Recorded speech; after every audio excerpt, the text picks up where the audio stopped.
अक्षतान् समर्पयामि इमानि गन्धाद्योपचारान् नैवेद्यं निवेदयामि। श्री प्राण पुरुषोत्तमाय नमः।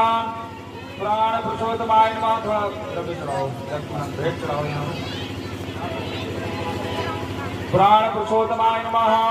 साधुपुण्यार्थे द्रव्यदक्षिणां समर्पयामि। कृष्णाय वासुदेवाय हरये परमात्मने प्रणतः क्लेशनाशाय गोविन्दाय नमो नमः।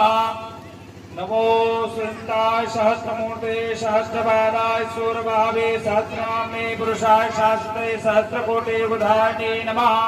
नमः कमलनाभाय नमस्ते जलशायिने नमस्ते केशवानन्द वासुदेव नमोस्तुते।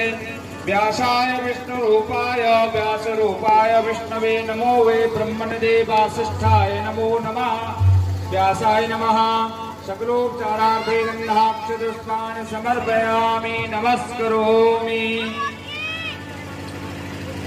बोल वृंदावन बिहारी लाल की। श्रीमद् भागवत महापुराण की। अब आप सभी लोग जो है यहाँ पर अपने अपने स्थान को बैठ करके